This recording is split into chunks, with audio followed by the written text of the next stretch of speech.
E a gente volta a falar de um assunto que está preocupando o pequeno e médio empresário. É a situação financeira dessas pessoas nessa época de pandemia. Tanto que no início do nosso programa hoje nós falamos que o governo federal abriu uma linha de crédito com juros pequenininhos para ajudar esses pequenos e médios empresários. E para isso nós estamos recebendo aqui no estúdio ele que é doutor em psicologia clínica, o Paulo César Porto Martins. Ele também é professor e coordenador da formação empreendedora da PUC Paraná. Paulo, muito obrigado por ter aceito o nosso convite. Obrigado. Eu que agradeço. Obrigada, Paulo, pela entrevista. Eu imagino que a preocupação de muitos empreendedores neste momento já é com o pós-crise, não é? Com a retomada, não é? Com certeza. E é interessante que essa crise, como alguns têm falado, ela tem data para acabar. Né? Sim. Porque ela não é uma crise do sistema financeiro. Diferente de outras crises que o empreendedor passou, por exemplo, 2002, 2008, essa crise ela é uma crise da área da saúde que virou uma crise financeira. Né? Então, essa é uma diferença interessante que os empreendedores precisam perceber, né? Cuidar com o paralelo que se faz com outras crises financeiras que nós tivemos recentemente. Mas, Paulo, esse retorno, imagino, vai ser um retorno tanto quanto lento, eu imagino, né? Você tem conversado com esses pequenos empresários, comerciantes, outros coordenadores e professores de área. Qual que é mais ou menos o tempo que talvez isso possa levar? Porque falam muito em rombo financeiro, né? Durante 6 meses, eu não sei se é isso. Existe sim expectativas pessimistas de você ter uma quebradeira, vamos colocar assim, de pequenos e médios empreendedores, né? Você veja, por exemplo, um empreendedor que ele tinha um ponto alugado, então hoje ele tem que manter o aluguel daquele ponto e às vezes ele não está tendo um público, até ele está de portas fechadas. Isso. Ou seja, é uma situação crítica, sim. Né? Questão de previsão, a gente vê aí a curva, que nem vocês estavam comentando hoje, no Brasil ela está um pouco diferente de outros países. Né? Inclusive é um paralelo perigoso de você fazer comparando o Brasil com a Itália, né? O Brasil com os Estados Unidos. Então o Brasil está tendo um comportamento um pouco diferente nessa questão de iniciar a curva. A gente olha a curva do Brasil, parece que ela foi um pouco mais espaçada e agora ela está crescendo. Exatamente. Quer dizer, será que esse crescimento ele vai ter um pico logo e começar a descer ou será que ela também vai avançar muito mais lentamente? Dito isso, fica difícil a gente saber quando que isso vai se normalizar. Algo que é interessante, né, para o empreendedor que está em casa o padrão de consumo modificou.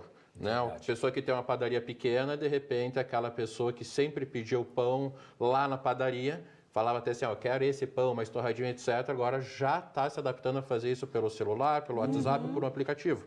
Algumas pessoas que migraram esse padrão de comportamento vão continuar com esse novo comportamento. Lógico que alguns não.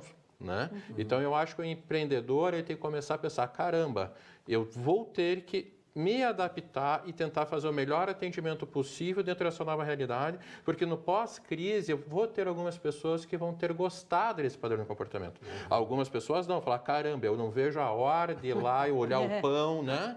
Eu quero aquele pão. Dá oi para balconista. Exatamente, mesma coisa no açougue, a mesma coisa quando for comprar alguma coisa, comprar uma roupa, coisa do tipo. Mas algumas pessoas vão falar, caramba, eu nunca achei que iria comprar alguma coisa online e foi bom, gostei da experiência. Sim. Verdade. A gente tem ouvido muito o termo, Paulo, novo normal. Isso. Então o empreendedor tem que se adaptar a esse novo normal, não é? Normal. Eu acho que um paralelo interessante é que nós tivemos um salto na parte de digitalização e na parte de virtualização. Se a gente pega uma questão de curva, né? A curva está na moda.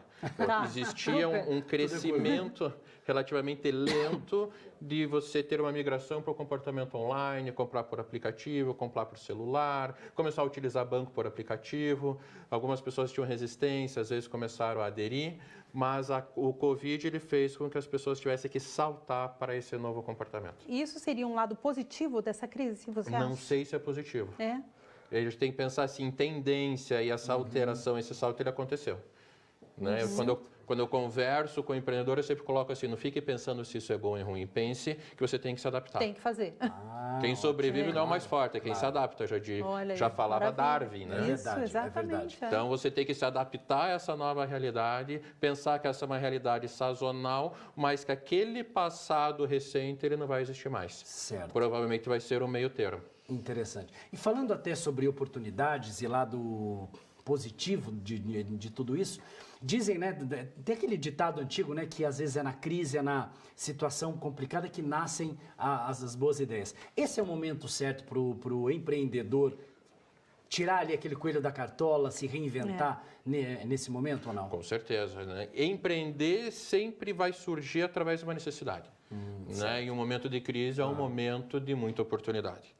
Né? O empreendedor, ele resolve o problema de alguém de uma maneira tão bacana que este alguém que está com o problema vai abrir a carteira e o ideal é que fale assim, caramba, tua solução foi boa, tanto é que eu vou te recomendar para outra. Né? Se a gente for pensar em possibilidades, principalmente pós-coronavírus, caramba, como vai ser essa volta de algumas atividades? Certo. Como vão ser essas novas adaptações? Vocês vejam um impacto muito grande na área de educação. Né? Você tem aí um contingente enorme de jovens que começaram a utilizar ferramentas. Como vai ser essa volta para a sala de aula? Ou será que não existe a oportunidade de novos cursos, novas modalidades, novas atividades para serem continuadas feitas de maneira EAD?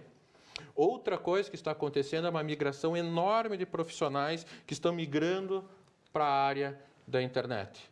Por exemplo, eu conversei recentemente com fisioterapeutas que estão começando a atender de maneira remota.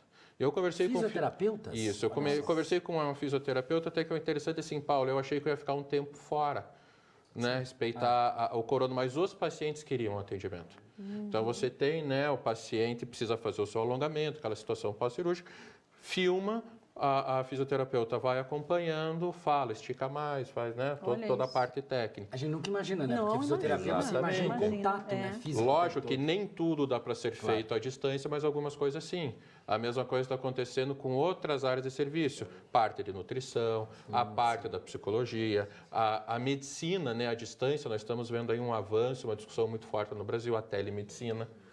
Então, eu acho que a oportunidade não é só desses profissionais que estão entrando para o mercado virtual, mas a oportunidade interessante, aí fica uma dica bacana, serviços e produtos para auxiliar esses profissionais que estão indo para o mundo EAD. Também. Então, a gente pode pensar aí pessoas que vão fazer uma assessoria, um controle de qualidade, medir a satisfação dos clientes, garantir uma estrutura bacana, porque são profissionais que estão acostumados no olho. E agora eles estão indo para o mundo virtual e um bom atendimento no mundo virtual requer conhecimento e serviços, técnicas. De outros profissionais. De outros profissionais. Muito bom. Que interessante isso. Então, sempre depende do olhar, você enxergar novas necessidades, você enxergar novos mercados, novas necessidades. Maravilha. Paulo, muito obrigada pela sua entrevista e pelas dicas, tenho certeza que foram muito úteis. Sem dúvida. E uma nova Nova curva, curva. né? Uma nova curva, mais uma curva. Mais uma curva. Obrigado, Paulo.